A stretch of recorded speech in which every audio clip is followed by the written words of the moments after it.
Hi, my name is Beth Sicoli, and I'm going to do a quick video on Edulastics.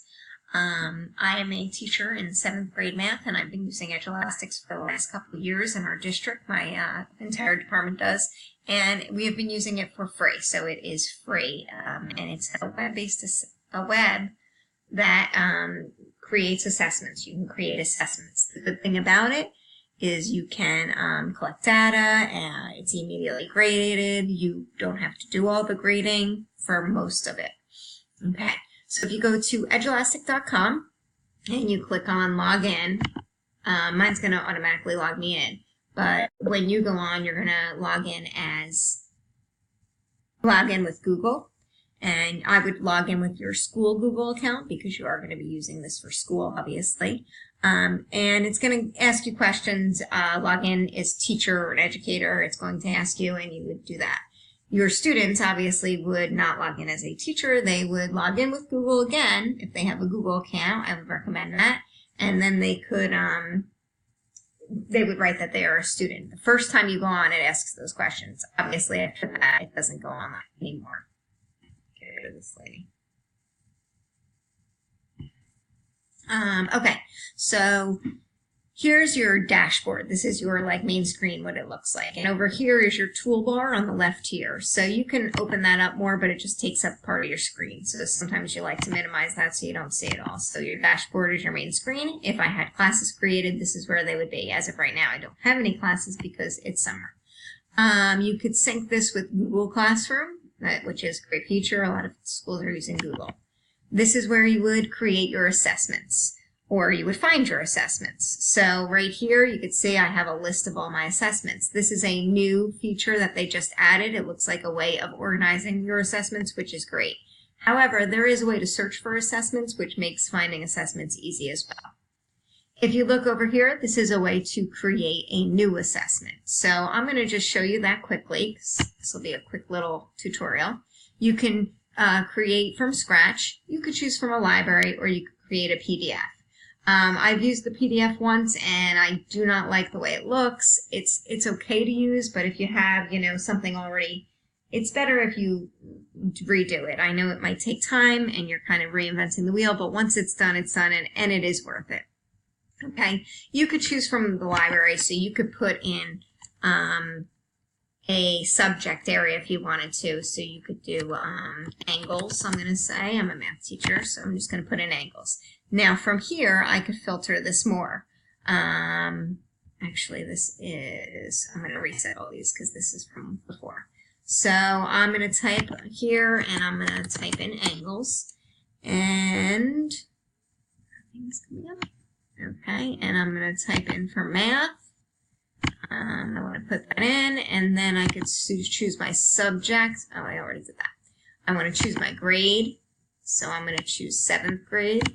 Okay, and I want to choose Math Common Core, and I want to choose the standard that represents this, and I want to talk about supplementary, complementary angles. So you could pick any standards. You could pick more than one standard if you want. That's just going to give you more options. Okay, and you could choose the collection. So you could choose from the private. You could leave this blank. You don't have to pick any of these if you wanted to make it more broad. You could pick from a private library. That would be your own library. If your school is using this, you could choose that. Your district. Your public library would be all around and Edulastic certified. You could also leave that blank, and it'll give you all of your options. And I'm going to apply that filter. So that narrows that down to everything in grade 7 using this standard and the Math Common Core. So here are my options. You might want to just look at the first one. Complementary, supplementary, adjacent angles, extra practice. Angles that share a vertex practice. And maybe just look over and see which ones look like something you might want to use. Interior and exterior angle practice. So these are all your options. It looks like you usually see a lot of the same people. Okay, I'm going to pick this one. Complementary and supplementary angles, exit slip. Wow, that looks like something I might want to use. So I'm going to go here, and I'm going to preview it. I highly recommend you making sure that the answers are correct. Choose the angle that is complementary to angle 2. Okay, well, complementary, I'm going to say angle 1. Okay, And then the next one, find the measure of P in the angle, okay? And I'm going to type in, and I want to show you what this looks like so you know. I know that's wrong. I'll show you. So here, that would be the view that a student would see. And if you look here, you have 2 questions, and you have none that you didn't answer, okay? So I'm going to submit that. And if I'm a student taking this, this is exactly what I'm going to see. Now, there is a way to not release scores, which I will show you, but especially in an exit slip like this, the kids might like to see that right away. So this student would say, oh, okay, I got question number 1 is correct, and down here it gives you like the what each color means. So this is incorrect. You could get partially correct if there's like more than one answer. If you skipped it, it would show that. Okay, and then sometimes they're manually graded if it's like an open-ended type question. Edulastic does not do those. So it tells you your score right away if you were a student. So I'm going to continue this, and I'm going to X this out. So let's say, oh, I like that. I'm going to assign that. So you would assign that. Okay, you can choose a day to open it, choose a date to close it. You could do that all in one day. You could give them a span of time, depending on if it's an exit slip, it would probably be just that one day. The only thing with using the close date, if a kid's absent and they have to remake it up, you do have to reopen it. But it depends on how you feel about leaving it open or not. Okay, it'll close automatically on the date, and these things can all be changed. Close manually. You could open it manually in class. Those are all the options there. Okay, this is where I was telling you, you can mark it as release scores on and off if you wanted to. You could show questions to students after submission. You could turn that on and off. So there's many options here, as you can see. And I'm just going to say, let's assign this, okay? So obviously I can't assign it because I don't have any classes. Here's where you would choose your classes. Okay. The next thing I want to show you is, let's say we were here and we want to create a new assessment again, and we're going to do it from scratch. Okay. So you can do one from scratch. And here, what you could do is you could choose different things, different information here. Okay, so you could choose your grade. If you notice, there's kindergarten all the way to grade 12. Then you could choose, I chose grade 8. Now, let's see, you could choose more than one grade. See, I had 7 there, and now I have 8. Okay, I'm going to keep that as grade 7. You could choose any subject. You could choose all subjects, math, ELA, science, social studies, or other subjects. I'm going to keep it at math. You could choose standards. You could choose one standard. You could choose no, you have to choose one standard, at least. So you could choose all the number sense standards if you wanted to. You also can choose Math Common Core, which if you're in New Jersey, that's what you would choose, New Jersey Student Learning Standards for mathematics. Okay, so those are some options there. You can choose what type of question. There are many types of question. Multiple choice, multiple selector, expression elevator, and I'm going to go more into this, but these are all the types of questions you choose. Quite a variety. Here, you can choose how hard you want it to be. Do you want it to be a recall question, a skill concept, a strategic thinking, extended thinking, or you could leave that blank if you want to. Okay.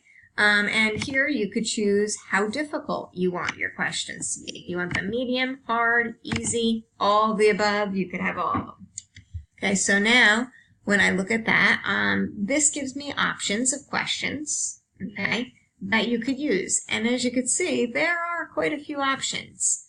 Now, obviously, I gave this was pretty broad. I put in a lot of standards here, and I didn't narrow down my depth of knowledge. So I could choose one of these questions if I wanted to put on there.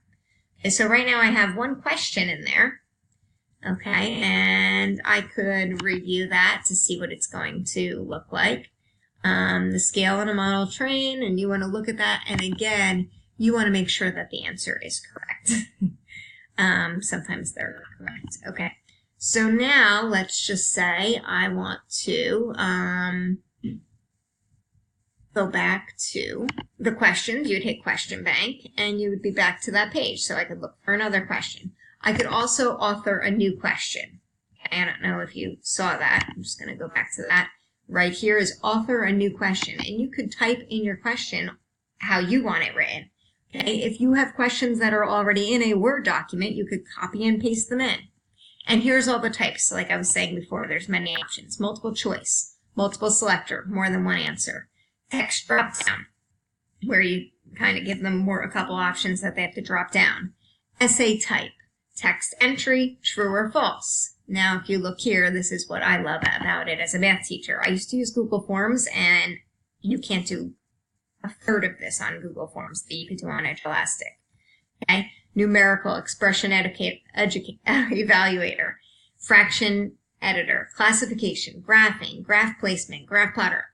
These options are endless. There are so many choices here. Okay?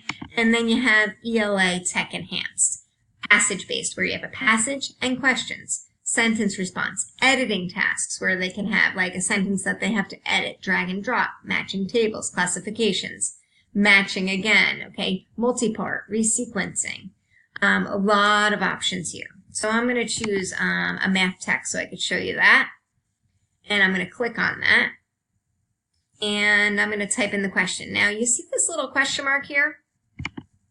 This tells you what the question is. This pops up a little video, and it tells you how to create one of these questions. So if you're not exactly sure what whatever I typed was, it'll go to the video and it'll show it to you. A numerical question. Okay, I'm not going to let you watch that video because you could do that on your own. So here's the question. I'm going to write evaluate, and I'm going to put in some things that I can't do on a Google form. A square root symbol is one thing that I used to not be able to do. I haven't used it in a long time. Okay, and then I'm going to type in the correct answer here. Okay. And I'm going to save that, and you have to accept the answer. That was one thing that I had to watch the video to see how to do that on this type of question. Okay, now here, up here, you could preview this question so you can see what it's going to look like to your student. So let's click that. Okay, if I was a student, this is what I would say. And I would put in my answer of 2, and I'm going to submit that. And if you notice, this is what your student will say. Okay, I got it correct. There's a green check there. Okay. Now let me show you what it would look like if I got it wrong. I'm going to put in the wrong answer, so I'm going to put in 5. And I'm going to submit that, and this is what it would look like to them. It's a red X. They could click Show Correct Answer, and it'll give them the correct answer. Then I can click back to show what you answered again. Okay? Now that only works when you release the scores. If you don't have the scores released, obviously they won't have that feature. Okay? Now I'm going to save and proceed that. Now when you create your own question, you do have to put in the standard. So you click what it is, and I'm not going to be putting this into that, so I'm just clicking anywhere so I can get through that. Okay, so now here are the 2 questions I have so far. Okay, if you're done, you could publish and assign, and you're going to go through and do those dates and everything. If you're not, you could go back to the question bank. You could choose a question, you could author a new question. I just want to show you the language arts just real quick. I'm going to pick a passage-based question. Oops. Right here, you would put your instructions in here. You could put your content. Now, you may have this already in a Word document, so copy and paste it right in there, okay? And then you can author a new question. Obviously, you would probably do that if you're taking it from a document. And you could put in, now I have to type some stuff here to get this to go to the next. Okay, and I still get all this math stuff here. And I'm going to save that. And you would have to author a new question. I don't want to waste too much time on this one because I'm running out of time. But this is the basics. It's very self-explanatory. If you go through it, you will see that it's very easy to use. I can't show you the data because I don't have data to use, but it really is great to have in the classroom and to be able to watch the students and they get their scores right away. I hope you enjoyed this and have a great day.